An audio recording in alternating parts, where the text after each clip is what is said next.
I'm back and welcome sa Usapang Tito Manny. Past 2 episodes ko po, tinalakay ko yung fake news na pinakalat ni former President Rodrigo Duterte. At talaga naman pong napahiya ang dating Pangulo dahil yung pong pinakalat ng fake news ay na-debunk kaagad. Well, kung sinasabi ni Salvador Panelo na nagbibigay lang ng legal opinion si former President, hindi po talaga maikakaila na napahiya si former President. Well, sa bagay, sanay na po ang ating dating Pangulo. Dahil madalas naman po naglalabas ng statement yan na after 1 or 2 days ay babaguhin niya at sasabihin niya na hindi niya sinabi. Sa bagay, may mga tagapagtanggol naman si Rodrigo Duterte tulad ni Salvador Panelo at ni Amy Marcos. Pero ano nga ba ang nagaganap sa BICAM? Ano ba yung General Appropriations Bill or yung GAB? At yung General Appropriations Act or yung GAA? At dahil nga sinasabi ko sa inyo na hindi naman ako abogado at kung meron akong gustong alamin na mga legal terms, ang pinupuntahan ko po lagi at pinanonood ay si Atty. Bueno. At mabuti naman, naglabas siya ng video tungkol po dito sa nangyaring pagpapakalat ng fake news ni dating Pangulo. Ipinaliwanag din niya kung ano yung BICAM, kung ano yung GAB, kung ano yung GAA, at paano makipag-deal with the trolls. Dahil kung ako nga na ordinaryong vlogger lang ay nakakatanggap ng mga comment na unfavorable. Although pinababayaan ko lang po yan dahil para sa akin maganda yung nagdidiskusyonan. Huwag lang pong lalagpas sa kagandahang asal. Meaning, pag may kasama ng mga bad words at kahit hindi sa akin rekta yung comment nila, for example, kung nakikipagbardagulan lang sa mga commenters natin, sa mga subscribers natin, at may nabasa akong bad word or nanliliit ng tao or nanghahamak, binablock ko po yun. Pero kung yung ordinaryong balitaktakan lang, rest assured, hindi ko po yun binablock. Hindi ko po dinidelete. Huwag lang pong lalagpas na parang nanghahamak kayo ng tao, na parang nanliliit kayo, nang iinsulto kayo, at nagmumura kayo. Kung sa grupo nyo o sa kampo ninyo, na mahilig magmumura, hindi po pwede sa channel ko to. Dahil automatic po, deleted or block ang mga messages ninyo. So pakinggan po natin ang eksplanasyon ni Atty. Bueno na napakasimple kung magpaliwanag. Yung pong mga legal terms na hindi natin maintindihan ay naipapaliwanag niya ng maayos. Ang request ko lang po, kung kayo po ay hindi pa nakakasubscribe sa channel ni Atty. Bueno, pasyalan niyo po siya at mag-subscribe kayo dahil marami po talaga tayong matututunan tungkol sa mga legal matters in very simple layman's terms. So ito po si Atty. Bueno. Ako po ang inyong lingkod, si Atty. Rene Bueno. May mga nabasa akong mga komentaryo na galing sa mga trolls yata to. Mga galing sa mga kulto na hindi mo maintindihan kung ano yung mga kinokomentaryo, mga offensive words ang sinasabi. At kung inyong susuriin ay mukhang hindi nakakaintindi, no? Ang mga trolls na to. Kaya lamang, minsan dapat patulan to, no? Yung iba nga, binura ko na. At hindi magandang basahin ng ibang aking mga subscribers at viewers dito. Sinasabi nila na mukhang hindi daw natin naiintindihan itong bicameral committee report, no? Ng mababang kapulungan at ng mataas na kapulungan. At ito daw ang bicameral committee report ay walang kinalaman dun sa General Appropriations Act. Iba daw yung GAA at bicameral committee report.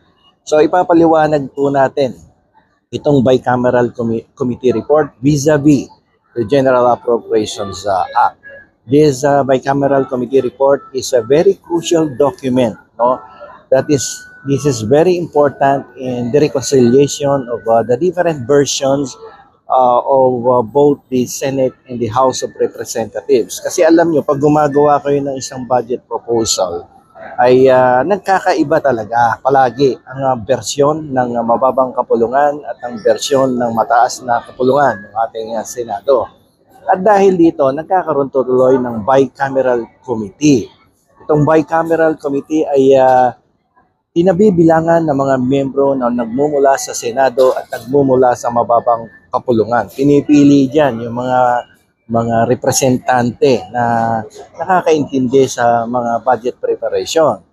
Itong bicameral committee ay nagsisilbing instrumento upang resolbahin yung mga different versions. At nang sa ganun ay magkaroon ng unified budget proposal, no, sa ating bansa.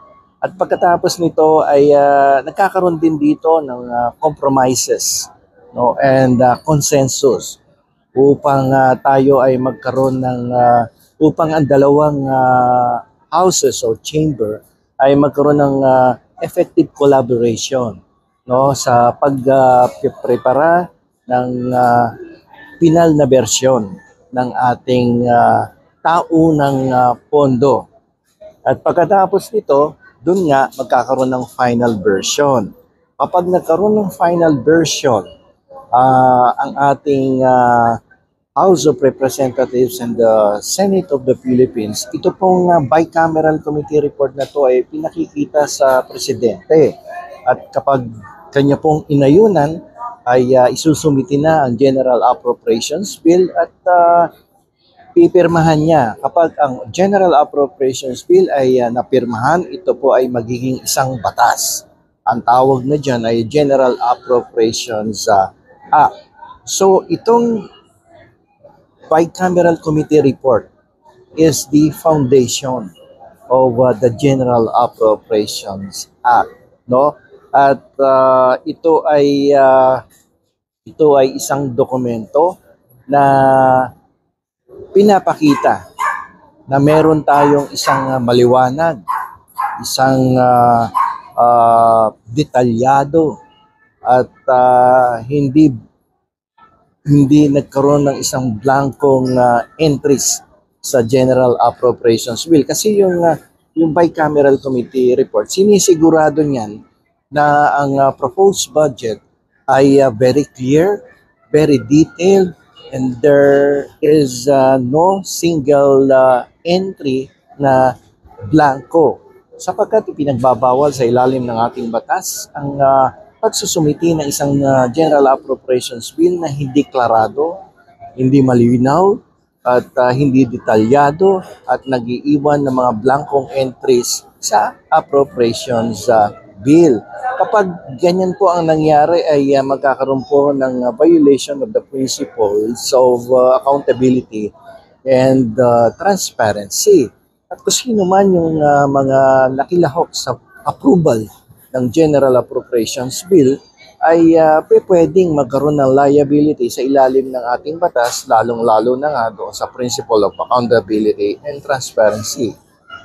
Sa tingin ninyo ay gagawin yan ng mga kongresista? Hindi yan gagawin sapagkat sila mismo ang mapapahamak at ang presidente na pupirma sa proposed budget for the fiscal year. So, dun sa mga nag-aaksa na nagkaroon ng blankong entries sa General Appropriations Act, yan po ay malabong mangyari. At tama ang ating Pangulo na nagsisinungaling ang dating Pangulo na si Rodrigo Roa Duterte sapagkat never in the history of the Philippines that the Congress has submitted a General Appropriations Bill with blank entries, not so clear and not detailed ang pondong pinopropose sa ating presidente. So malabong mangyari na blanco ang mga entries dahil pag sumiti kasi ng General Appropriation Bill, naka-incorporate po yung tinatawag na bicameral committee report na malinaw, detalyado at wala kang makikita, not a single vacant entry doon sa General Appropriation Bill. Hindi nyo po makikita yon. At dahil yun ay pinagbabawal at kung sino man ang gagawang mga kongresista na ganyan ay mananagot sa ating batas. So, ako'y naniniwala doon sa posisyon ng ating Pangulo na pawang fake news ang pinalabas ng dating presidente at pawang kasinungalingan ang mga statement na inilabas noong nakaraang araw. At so doon sa mga trolls dito sa social media, lalong-lalo na dito sa YouTube, bago po kayo magbigay ng komentaryo dito sa ating YouTube channel. Siguraduhin po ninyo na kayo po ay nag-conduct ng research, no? At pinag-aralang mabuti ang inyong sasabihin dito sa aking YouTube channel at siguraduhin nyo na mas mataas ang pinag-aralan nyo doon sa nagsulat at gumawa ng artikulo. Sapagkat kung kayo ay hindi naman nakakaintindi, mas magandang manahimik na lamang kayo at pumunta kayo doon sa channel na maiintindihan nyo yung kanilang mga paliwanag. No? Kasi dito sa akin, no, ay binababa ko na nga sa level ng ordinaryong mamamayan ang aking mga paliwanag. Pero kung kayo ay isang troll, kahit gaano kababa na yung level ng aking pagpapaliwanag, definitely hindi nyo po maiintindihan sapagkat kayo po ay bayaran ng mga trolls at mga komentarista dito sa social media. At yun lang, dahil medyo minsan nakakapigong kahit ikaw ay isang abogado, paminsan-minsan medyo mapipiling ka dahil medyo offensive na minsan ang mga binibitawang pananalita nito mga trolls at mga DD-shits na tawag nila dito no? Mga tangi mga BO, na akala mo marurunong, no? Pero halata naman, hindi nagpapakita ng muka. Walang sa profile nila, walang mga retratong totoo. At ang mga spelling sa mga komentaryo ay mali-mali. Parang grade 1, parang grade 2 lamang ang mga tangi na to. So, yun lang. At hanggang dito na lamang po. At pasensya na po kayo at ngayon dito sa aking episode at minsan ay tayong tao lamang at minsan ay medyo nakakaramdam ng pagkapikon sa mga komentaristang medyo mababaw ang pananaw, no, sa ating mga ipinaliliwanag. So hanggang dito na lang po. Ako muli ang lingkod, Atty. Rene Bueno. Well said, Atty. Bueno, and I'm sure marami pong naliwanagan sa inyong eksplanasyon. Sana nga lang makarating ito at mapanood ni Representative Ungab, ni Vic Rodriguez, at ni dating Pangulong Rodrigo Duterte. Na alam naman natin na siya ay dating presidente, kaya alam niya na yung kanyang ipinakalat na balita ay fake. Kayo po, ano ang masasabi ninyo? Comment lang po down below and I will see you in my next video. Diyos ti Agmina.